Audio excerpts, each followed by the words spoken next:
அவர் என்ன சொல்றாரு, அவசர அவசரமா பிரேத பரிசோதனை செஞ்சிருக்கிறாங்க, இரவோடு இரவாக ஒரு நபர் ஆணையம் அமைக்கிறாங்க, அவங்களும் அவசர அவசரமாக விடியற் காலையிலே அந்த இடத்துக்கு வராங்க, இதெல்லாம் பார்க்கும்போது எதையோ மூடி மறைக்க பார்க்கறாங்க அப்படிங்கிறாரு. அரசு பணியாற்றுகின்ற பொழுது ஐயோ ஏன் இதை செஞ்சீங்க ஏன் இதை செஞ்சீங்கன்னு கேட்க வேண்டியது.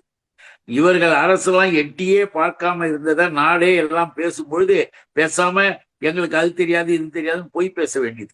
நாம என்ன சொல்றோம், முதல்வர் இந்த நாட்டினுடைய 8 கோடி மக்களுடைய முதல்வராக இருக்கிற நம்முடைய தலைவர் என்ன தளபதி அவர்கள் இரவோடு இரவாக வரார்.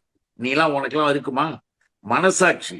அவர் மன வேதனையில இத்தனை பேர் இறந்துட்டாங்களே, உடனே நடவடிக்கை எடு, மக்கள் நல்வாழ்வுத்துறை அமைச்சர் அனுப்புறார்.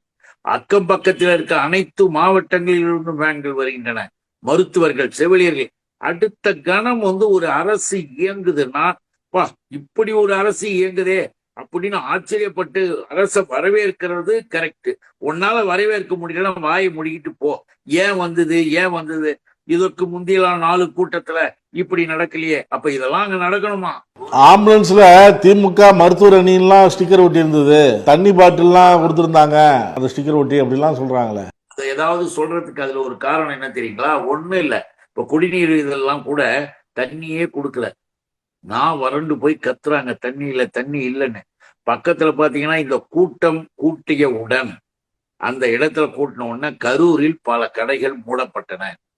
கடைகள் எல்லாம் மூடப்பட்டதற்கு பிறகு எங்க குடிநீர் கொண்டு வர முடியும்னு கஷ்டங்கள் இருக்கும்போது திராவிட முன்னேற்ற கழகத்தின் அலுவலகத்தில இருந்தே என்னுடைய அன்பு சகோதரர் செந்தில் பாலாஜி அவர்கள் அலுவலகத்தில் இருந்த அந்த குடிநீரை எல்லாம் கொண்டு வந்து இந்த மக்களுக்கு கொடுத்தார், இந்த குழந்தைங்களுக்கு கொடுத்தார். அதெல்லாம் தப்புன்னு சொல்றத நம்ம எப்படி ஏத்துக்க முடியும்? அப்படி அங்கிருந்து வந்த அந்த குடிநீர் தொட்டிகள் அவ்வளவுதான். இந்த வேன்கள் கூட, ஆம்புலன்ஸ் கூட 2 ஆம்புலன்ஸ் இவர் கூடயே வந்துதான், நடிகர் விஜய் கூடயே வந்தது அப்படின்னு சொல்லுவாங்க. இங்க இருக்கிற வேன்கள்ல நம்முடைய மருத்துவமனைகளிலிருந்தும் அரசு மருத்துவமனைகளிலிருந்தும் எல்லாம் கலந்து வந்தது. இப்ப என்ன வந்தது தப்புன்றியா, அவங்களை ஏத்திக்கிட்டு போனது தப்புன்றீங்களா? எதை சொல்ல போறீங்க? நடவடிக்கை